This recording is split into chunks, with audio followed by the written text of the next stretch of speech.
Dios los bendiga, hermanos. Buenas tardes. Vamos a orar ya que están todos de pie. Vamos a poner este tiempo en manos de Dios y ahorita vamos a abrir nuestras Biblias para estudiar hoy su palabra. Amén. Padre, te agradecemos porque podemos reunirnos en este lugar, Señor. Podemos venir y expresar nuestro agradecimiento y nuestro gozo contigo, Señor. Te agradezco por cada hermano que está en este lugar. Te agradezco, Señor, por el tiempo que podemos entonar estas alabanzas a ti, Señor Jesús. Te agradecemos por tu cuidado y la salud que tú nos has dado, Señor. Y al escuchar de diferentes personas que han partido, Señor, podemos ver lo bendecido que estamos, Señor, que tú has estado con nosotros, que tú has cuidado todas nuestras necesidades, Señor. Y hoy queremos escuchar de tu palabra, Señor. Queremos gozarnos, queremos aprender de ella. Te pido que hables a nosotros a través de tu palabra, Señor. Que tu Espíritu Santo nos ayude a entenderla y podamos aplicarla a nuestra vida y que salgamos de este lugar, Señor, instruidos, corregidos, gozosos de haber escuchado y entendido tu palabra. Gracias por cada hermano que está en este lugar, Señor, y pedimos todo esto en el nombre del Padre, del Hijo y del Espíritu Santo. Amén. Puede tomar su lugar, hermanos. Voy a estar explicando un poco de lo que vamos a hablar.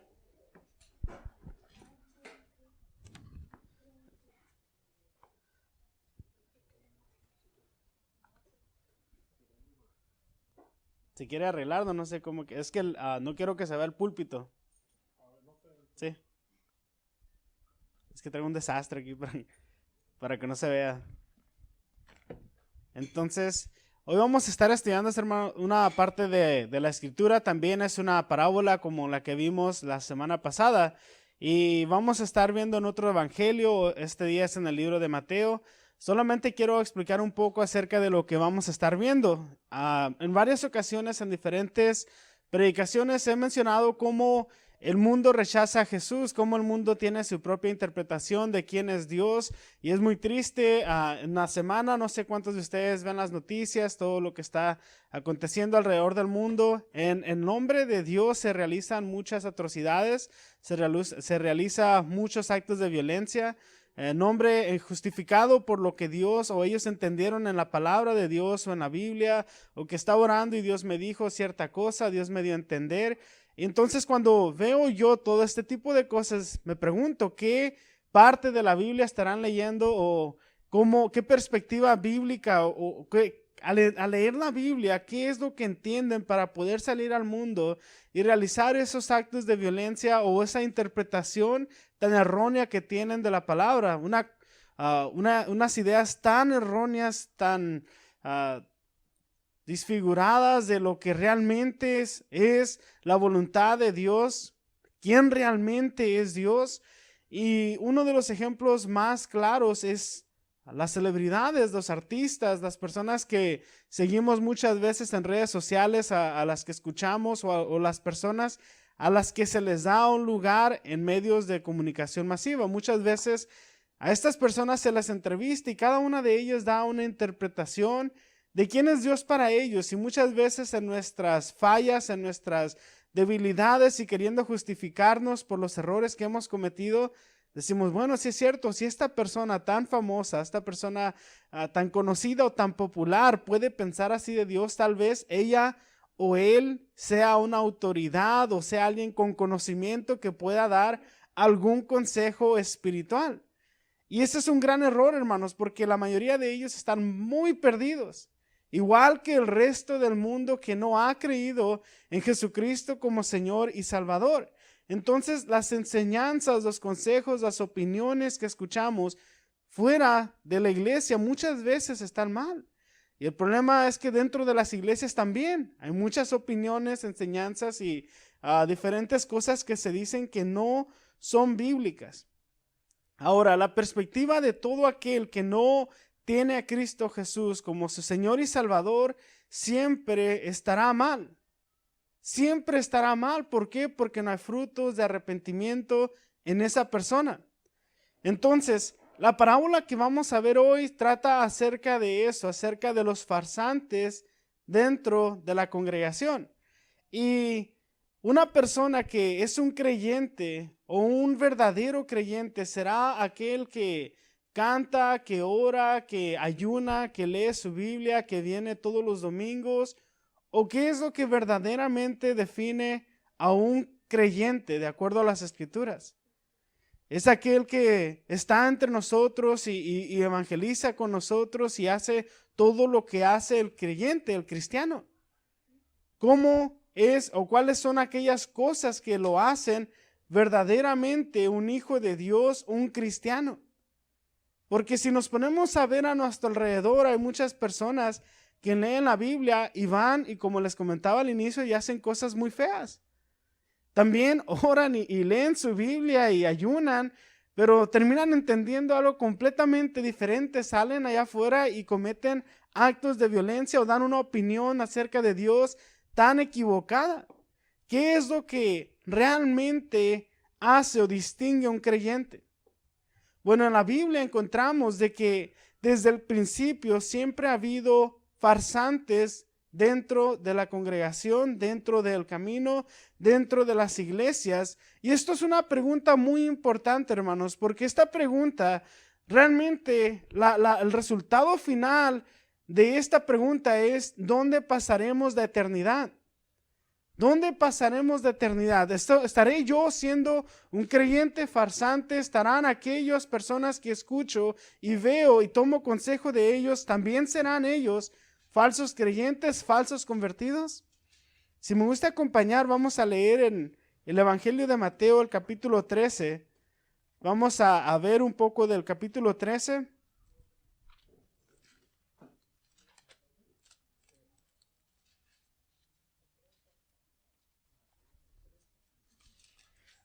Mateo capítulo 13, vamos a estar leyendo del capítulo 24 en adelante. Solamente quiero que analicemos cómo empieza el capítulo 13 de Mateo. Empieza también con una parábola, y es la parábola del sembrador, donde también tomamos mucha enseñanza. ¿Y a qué se refiere la enseñanza de la parábola del sembrador?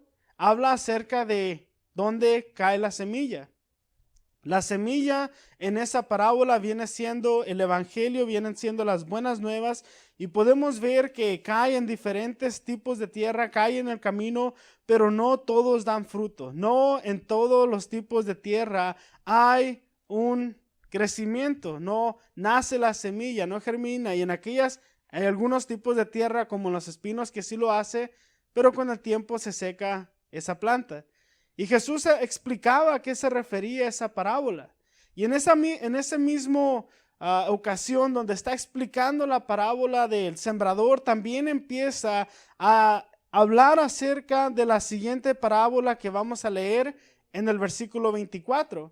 Y vamos a ver lo que dice Jesús en el versículo 24 y 25. La siguiente es otra historia que contó Jesús. El reino del cielo es como un agricultor que sembró buena semilla en un campo. Pero aquella noche, mientras los trabajadores dormían, vino su enemigo, sembró hierbas malas entre el trigo y se escabulló. Entonces, nada más estos dos versículos, está Jesús hablando de la parábola del sembrador y luego se brinca a esta parábola. Jesús hablaba muchas veces en estas ilustraciones y empieza a dar el contexto de esta parábola. Empieza a decir que había un hombre que empezó a esparcir la semilla, pero que viene su enemigo, y yo sé que en la versión Reina Valera viene ahí cizaña. Y no es cizaña como lo que a veces pensamos de que habló mal de ti, sino que la cizaña es un tipo de maleza. Estaba viendo algunas fotos y está el trigo que tiene sus espigas, y la cizaña es exactamente igual que el trigo, solamente que cuando viene al tiempo de la cosecha no tiene fruto, está vacía por dentro, no tiene nada adentro, no tiene fruto. De hecho, esta era una práctica muy común en los tiempos bíblicos, de que veías que estaban arando, de que estaban preparando las tierras, y estabas viendo cómo aquella persona estaba sembrando el trigo, y si tú eras tu enemigo, tú ibas y le echabas un montón de semilla de cizaña, y él no se iba a dar cuenta si lo que estaba creciendo era realmente trigo o estaba creciendo cizaña. ¿Cuándo se iba a dar cuenta él? Hasta el momento que fuera el tiempo de la cosecha y que ya agarraran todas las espigas y las cortaran y que estuvieran vacías, huecas por dentro, se iban a dar cuenta. El problema con la cizaña, las hierbas malas creciendo con el trigo, es de que absorben también los nutrientes de la tierra, también absorben agua, y también sus raíces se enredan con las raíces del trigo. Por eso vamos a ver aquí más adelante cómo Jesús en su ilustración habla de que no se podían cortar estas hierbas malas, esta cizaña, porque iba también a sacar el trigo. Entonces, esta era una práctica tan común en los tiempos bíblicos de que los romanos tenían leyes en contra de esto. Era algo que la gente hacía así como iban y robaban, aquí era al revés. En vez de ir a quitar algo, añadían algo malo. Y era penado por la ley romana de tanto que la gente hacía esta práctica a sus enemigos. Imagínense que en medio de la noche agarran a alguien con un costal de semillas tirando esta mala semilla y que por eso lo metan a la cárcel. Eso es lo que estamos viendo aquí, de esto estaba hablando Jesús, por eso la gente le entendía también, porque ellos entendían la ley romana, ellos conocían el trigo, conocían las cizañas, sabían el proceso del agricultor, de la semilla. Entonces, aquí estamos viendo cómo Jesús les empieza a decir, hay un hombre, un agricultor, está tirando su trigo, pero el enemigo, su enemigo viene y empieza a tirar esta mala semilla. Vamos a seguir leyendo en el versículo 26. Dice lo siguiente: cuando el cultivo comenzó a crecer y a producir granos, la maleza también creció. Entonces, como les decía ahorita, crece la maleza, creció la cizaña junto con el trigo, la regaban igual, la fertilizaban de la misma manera, pero no sabían cuál era cuál. Vamos a leer el versículo 27 al 29. Los empleados del agricultor fueron a hablar con él y le dijeron: Señor, el campo donde usted sembró la buena semilla está lleno de maleza. ¿De dónde salió? Eso es obra de un enemigo, exclamó el agricultor. ¿Arrancamos la maleza? Le preguntaron. No, contestó el amo. Si lo hacen, también arrancarán el trigo. Dejen que ambas crezcan juntas hasta la cosecha. Entonces les diré a los cosechadores que separen la maleza, la aten en manojos y la quemen, y pongan el trigo en el granero. Entonces aquí Jesús les está diciendo el diálogo que hay entre su agricultor y sus siervos o esclavos, dicen la Reina Valera. Se dan cuenta de que el campo está creciendo cizaña, que el campo está lleno de esta maleza, y dicen los esclavos: hay que quitarla, hay que sacarla. Y el agricultor dice: no podemos ahorita, esperemos un tiempo. No le dijo dejen la cizaña, no le dijo pues ni modo, ahí va a quedar. Dijo: llegará el tiempo, va a haber un tiempo en la cosecha donde vamos a poder quitar la cizaña, la vamos a amarrar en manojos y la vamos a echar al fuego, y hay una separación entre el trigo y la cizaña. Dice: y el trigo lo vamos a meter al granero. Entonces aquí no dice que la separen inmediatamente, sino que dice: esperen, habrá un tiempo donde las dos serán separadas. Y eso es muy importante, hermanos, especialmente cuando vemos lo que la Biblia nos habla. Aquí en estas partes tenemos la cizaña, que viene siendo todo. Bueno, aquí en la versión que estamos leyendo vemos que dice hierbas malas únicamente, pero la cizaña, como vamos a ver ahorita, los discípulos no se quedaron con la duda, querían saber qué es lo que significaba la parábola. Y si se fijan en sus Biblias, pasan dos parábolas más. Hay una que habla acerca de la semilla de mostaza y hay otra parábola acerca de la levadura.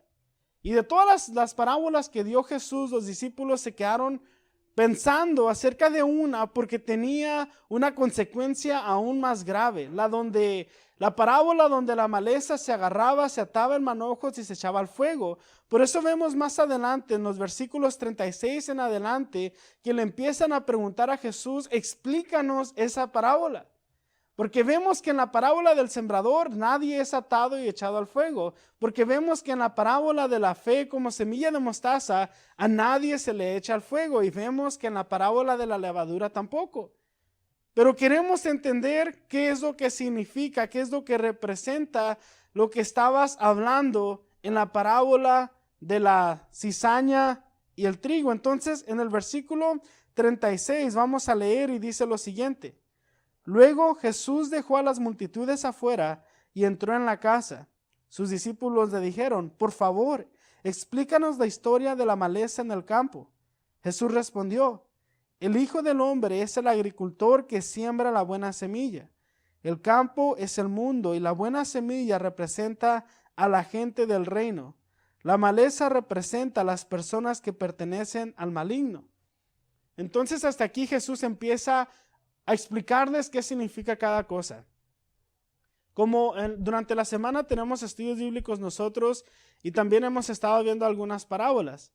En muchas de las palabras de Jesús involucran los mismos elementos. Hay un agricultor, hay un viñedo o un campo, hay higos o semillas o árboles y luego hay alguien que viene a tomar la cosecha. Siempre son los mismos, en algunas de ellas siempre son los mismos elementos, pero no representan la misma cosa. Por ejemplo, si vemos la parábola del sembrador, la semilla representa las buenas nuevas, el evangelio. Pero aquí en esta parábola vemos que la semilla no representa eso. Primeramente vemos la cizaña que está hablando aquí Jesús.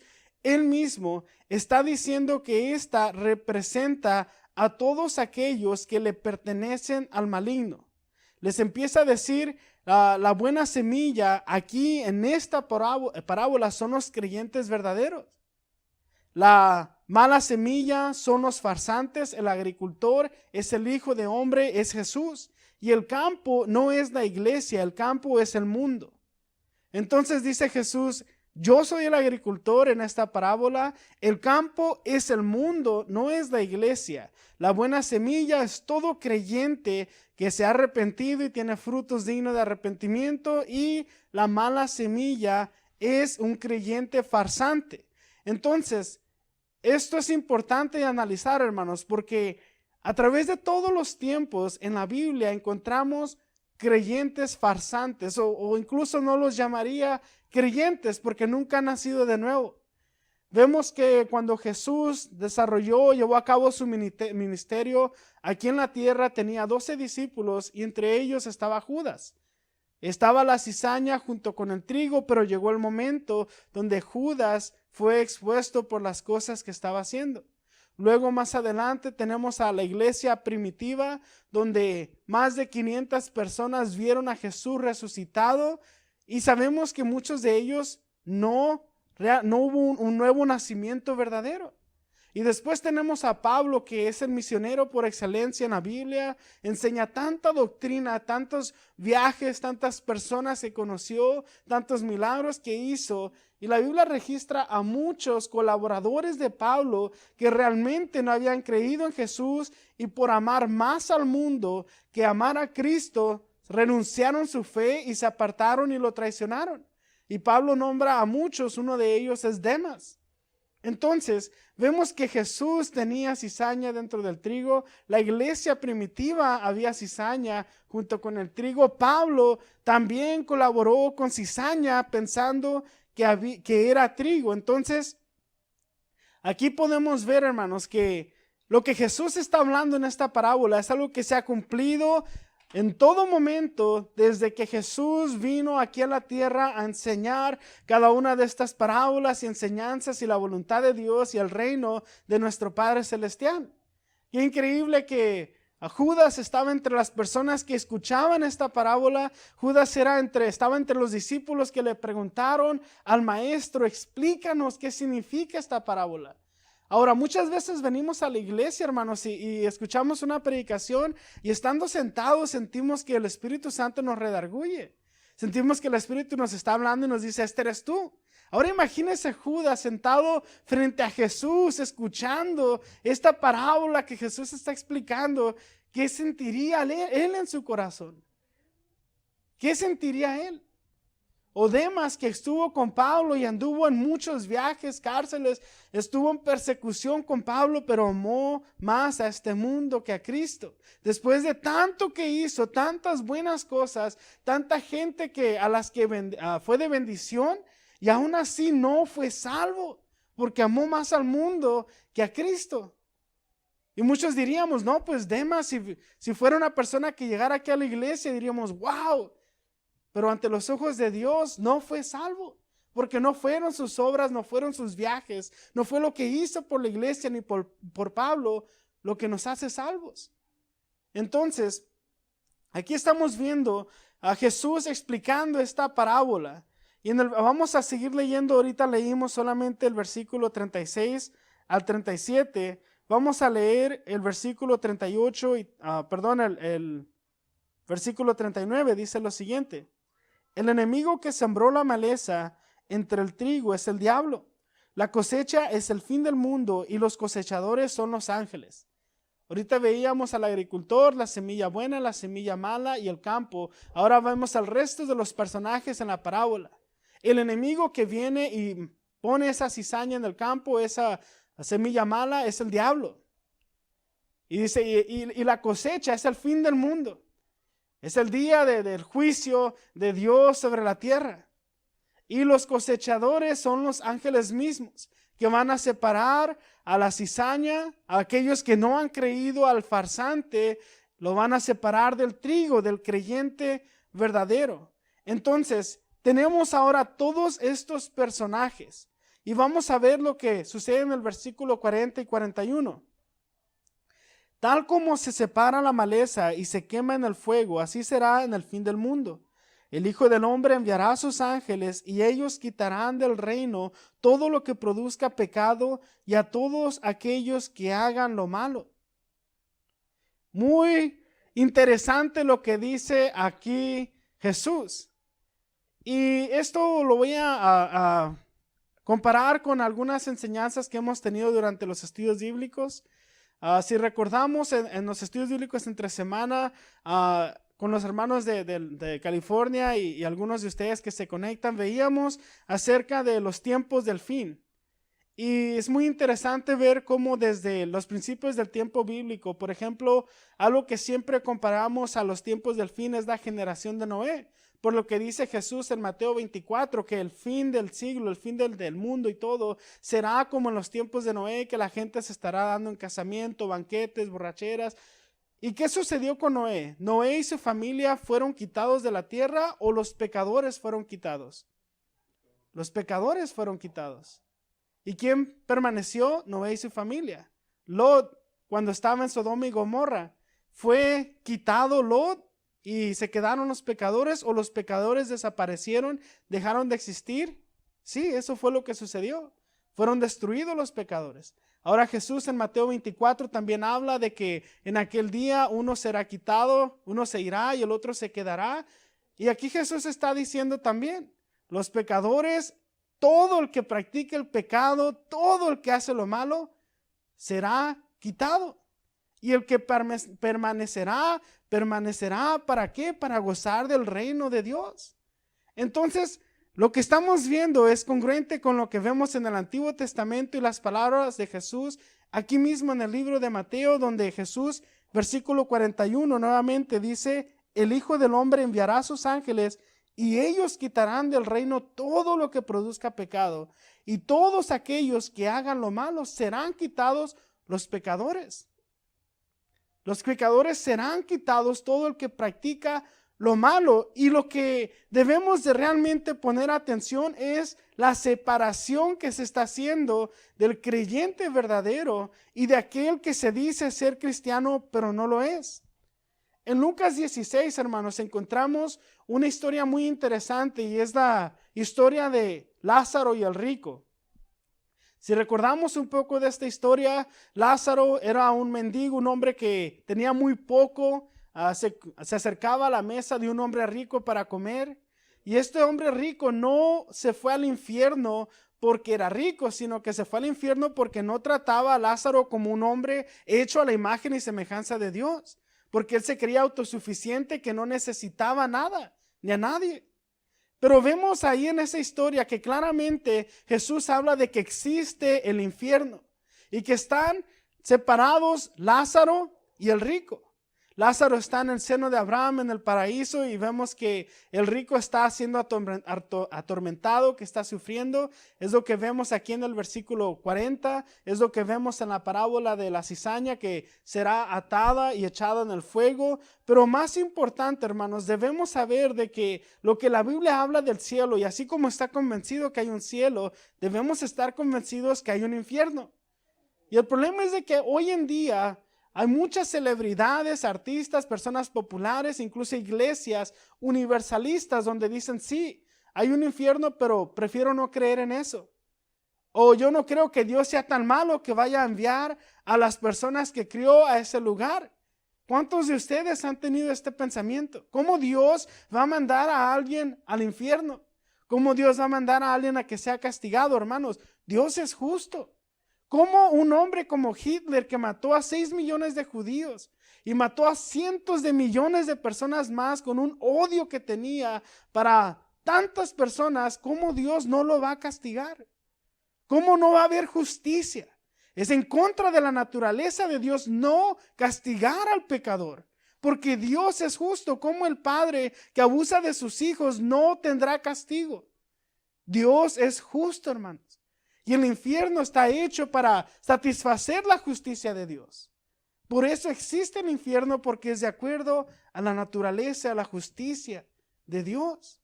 Entonces, hay muchas personas que no creen en el infierno. Hay religiones, y yo he conocido a personas que dicen que el infierno es un estado mental, que el infierno es temporal, que el infierno es la tierra, o como en la iglesia católica, que es el purgatorio y es solamente temporal y lo puede sacar del infierno, lo puede sacar del sufrimiento de donde se encuentra. Otras enseñanzas o iglesias como Testigos de Jehová, donde no creen en el infierno en absoluto. Hay una iglesia, ahorita no me sé el nombre, pero ellos dicen que el infierno es solamente simbólico, solamente son palabras figurativas. Y digo, ¿cómo cuando habla Jesús del cielo le creemos todo? Pero lo que sabemos de los evangelios es de que Jesús habló más del infierno. ¿Por qué no le creemos lo que habló del infierno? Así como le creemos del reino de Dios, así como le creemos todas las otras palabras para salvación. ¿Por qué no creer en el infierno? Es un lugar real, hermanos. Y lo podemos ver ahí con el rico y Lázaro. El rico le pide a Lázaro que le mojen la punta de su lengua con agua y pide regresar para que sus hermanos sepan que hay un infierno, sepan que es real, que hay algo más allá después de morir. Y no se le permite. Y no se le permite a los que están arriba cruzar a donde está el abismo, donde estaba este hombre sufriendo. Eso claramente nos deja claro que aquellos que nos dicen que van al cielo y al infierno y luego regresaron a la tierra, ¿cómo es posible si ahí mismo Jesús dice los que están acá no pueden ir para allá y los que están allá no pueden venir para acá? Dice, no se puede. Entonces, ¿cómo es posible, hermanos, que no creamos en un infierno o que tengamos dificultad para creer en un infierno? Cuando Jesús lo está declarando, cuando Jesús lo está diciendo y habla de que el infierno será un lugar terrible. El versículo 40 dice, tal como se separa la maleza y se quema en el fuego, así será en el fin del mundo. Pero ahorita vamos a ver más adelante que es peor que eso. Solamente para terminar con el rico y Lázaro, vemos que el tormento para el rico era saber lo que había hecho en vida. Muchas personas creen que al morirte ya se te va a olvidar todo, vas a olvidar todo lo que sucedió aquí en la tierra. Por eso vemos tantas personas que se suicidan y dicen, no, aquí acabó todo, ya no tendré más problemas. Pero vemos que el rico, hermanos, ya en el infierno tenía conciencia de las cosas que había hecho en la tierra. Él estaba consciente de los hermanos que había dejado, de las oportunidades que había desperdiciado. Él estaba consciente de que sus hermanos, por la manera en la que vivían, también terminarían en ese lugar. Vemos que él está atormentado no solamente físicamente, sino en su mente, sabiendo aquellas cosas que él había hecho. Y por último, hermanos, el infierno es algo eterno. Así como el cielo es eterno, si una persona está en el infierno por cientos de miles de años sufriendo el castigo, por más tiempo que haya estado ahí, no le resta ni un segundo a lo que estará en ese lugar. Es eterno. La separación sin Dios, la conciencia sabiendo las cosas que hizo y que no hizo, constantemente están agobiándole. Entonces podemos ver muchos detalles muy importantes acerca del infierno en Lucas 16, la historia del rico y Lázaro. Ahora Jesús también está hablando aquí acerca del infierno, ¿cómo no vamos a creer? ¿Estará Jesús mintiendo? ¿Por qué le vamos a creer solamente algunas cosas y no lo demás? El cielo y el infierno, hermanos, son una realidad. Así como tenemos la esperanza del cielo, también debemos saber que hay un infierno. Y vamos a ver lo que les espera a los que sean enviados a ese lugar en el versículo 43. Entonces los justos, voy a leer 42 y 43, y los ángeles los arrojarán al horno ardiente donde habrá llanto y rechinar de dientes. Es el versículo 42. Jesús está hablando no de un lugar simbólico, no de un lugar mental, no un estado metafísico, no. Está hablando acerca de un dolor que se va a experimentar, está hablando acerca de un horno de fuego, de llanto, de rechinar de dientes, pero también en el versículo 43 vemos lo que le espera al creyente, dice lo siguiente: entonces los justos brillarán como el sol en el reino de su Padre. El que tenga oídos para oír, que escuche y entienda. Dos resultados, dos puntos de destino totalmente diferentes. Unos que son quitados para llevarse a un horno de fuego donde es el rechinar y el crujir de dientes, y otros, los creyentes verdaderos, que se quedan a gozar con su Padre en este reino, que brillarán. Los justos brillarán como el sol. Esos son dos destinos totalmente distintos. Vemos que aunque era el mismo campo, estaba la semilla que se echó, el agricultor estaba ahí, dijo: no se preocupen, llegará el tiempo donde van a ser separados. Y ya que sucede separación, hermano, esa separación es eterna. Es eterna, ya no hay manera de regresar, ya no hay manera de purgatorio. ¿Sabes qué? Mis familiares me sacaron. No va a haber manera de regresar. Entonces, ¿qué es lo que vemos aquí, hermanos? Una enseñanza, doctrina bíblica real. Y yo estoy leyendo estos versículos, y lo que sucede en la mayoría de las predicaciones, enseñanzas, es de que escuchamos una predicación o escuchamos un mensaje y decimos: híjole, ¿por qué no vino tal hermano? ¿Por qué no vino tal persona? Está re bueno para ellos, hermano. Tomemos la enseñanza para nosotros. Tomemos la enseñanza y reflexionemos nosotros en este pasaje, en esta parábola que Jesús ha hablado, y analicemos nuestra vida. Entonces, hoy en día los incrédulos, los que no creen en Jesús y los que sí han creído, conviven juntos todos los días, en el trabajo, en la escuela, en el supermercado y en la iglesia. En su familia, en su casa, hay gente con la que usted convive que no ha creído en Jesucristo como Señor y Salvador. Pero llegará el momento en donde van a ser separados y ya no van a estar juntos por la eternidad. Entonces, lo que nos habla el versículo 42 y 43, que todo aquel que practica el pecado, todo aquel que no ha creído, será tomado y llevado a este lugar tan horrible, y aquellos que han creído brillarán como el sol en el reino de su Padre. Esos destinos son eternos. Son eternos. Entonces, ¿cómo vemos la aplicación para nosotros de este pasaje? Lo primero que hacemos es reflexionar: ¿seré yo trigo o seré una hierba nada más? ¿Seré yo aquella semilla mala que fue plantada? La primera manera en la que podemos saber, hermanos, es por el fruto. El fruto digno de arrepentimiento que se da en la vida del creyente.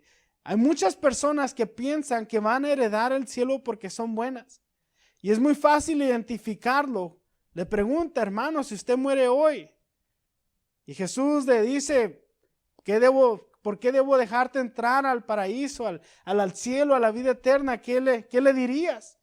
Y muchas personas creen que van a entrar al cielo porque mis padres eran cristianos, porque mi abuela fundó una iglesia, porque desde chiquito crecí en la iglesia, porque no he matado a nadie, porque no hago cosas malas, porque comparado a todos los demás yo soy un santo y ayudé a la gente. Y todas estas son respuestas equivocadas. Cada una de ellas son respuestas equivocadas y va a terminar junto con los criminales más viles en el infierno por la eternidad. ¿Cómo sabemos nosotros que tendremos vida eterna, hermanos? Porque hemos confiado en Cristo Jesús como nuestro Salvador. Creemos que Él pagó el precio de nuestro pecado en la cruz del Calvario. Así como hablábamos ahorita acerca de la justicia de Dios, de que no puede tomar al pecador por inocente, de que todo aquel que ha practicado y vivido en desobediencia tendrá el momento en el que Dios lleva a cabo su justicia. Nosotros también merecíamos un castigo. Nosotros también íbamos derechito hacia ese lugar. Pero Jesús pagó el precio, no en el purgatorio, no después de que murió, sino en la cruz del Calvario. Él pagó el precio de nuestro pecado, no después de que murió usted, no más allá, después de ya que muera y esté en ese lugar eterno, no. La Biblia es muy clara, su palabra está aquí para que todos nosotros creamos en Él. Y en este momento, hoy nosotros podamos estar seguros de que nos estaremos con Él por la eternidad. De que cuando llegue ese momento de que Dios lleve a cabo su justicia, nosotros tengamos la certeza dónde estaremos por la eternidad. En 2020, este año que pasó, muchísima gente murió, falleció, muchos perecieron. Y todavía estamos lamentando la muerte de aquellos que ya no están con nosotros. Y la pregunta más difícil es, ¿dónde estarán ahorita? ¿Dónde estarán en este momento? ¿Dónde estarán en este momento? Nuestro deber como creyentes es proclamar el Evangelio para que ellos no terminen en ese lugar. Nuestro deber como creyentes es tomar lo que la Biblia nos enseña. Lucas 16, que este hombre deseaba regresar para hablarle a sus hermanos y decirles: el infierno es real. Pero nosotros sí tenemos esa oportunidad. Hay personas que toman la parábola que acabo de explicar y dicen: no, pues es que si sabemos que hay un ministro, un líder dentro de la iglesia que está viviendo en pecado, ni modo, déjenlo. Ahí dice que Dios se encargará de él. No, también más adelante tenemos disciplina acerca de la iglesia, de cómo se debe llevar a cabo, y no es una excusa para decir que todos hagan lo que quieran en la iglesia y Dios se va a encargar más adelante. No, no habla acerca de eso, no se trata de eso la parábola. Está hablando acerca de nosotros, de los que estamos aquí, de los discípulos que escuchaban. Y como les digo, Judas estaba entre esos discípulos a los que se les explicó la parábola y terminó traicionando a Jesús. Aquí dentro de nosotros, hermanos, habrá personas que no estarán en el cielo. Y hay personas que usted jamás pensó que sí lo van a estar. Porque no vamos a llegar allá por nuestra imagen exterior de piedad o de que somos buenos, de que yo hago esto o hago aquello. No, hermanos, es por nuestra fe en Cristo Jesús como Señor y Salvador. El que ama a Jesús obedece sus enseñanzas. ¿Cómo podemos decir que lo amamos y vivir en completa desobediencia a las enseñanzas y mandamientos que Él nos ha dejado? No podemos decir: no, yo sí creo, pero hago y deshago y no me interesa ni me importa su palabra y me molesta si me corrigen. Ese no es un fruto digno de arrepentimiento, hermanos. Entonces, al analizar hoy esta parábola, yo solamente quiero que veamos la realidad del cielo y del infierno y la oportunidad que tenemos hoy, que Dios ha extendido su misericordia y su gracia, y proclamemos el Evangelio, las buenas noticias. Hermanos, el año pasado fue muy difícil y este año empezó igual. No cambió absolutamente nada, el calendario sí cambió, el número al final del año, pero la situación a nivel mundial, aquí en Guaymas, en todas partes, continúa y sabemos que seguirá poniéndose más difícil y más difícil. Y para la iglesia también las condiciones se van a poner más difíciles. ¿Quiénes van a permanecer?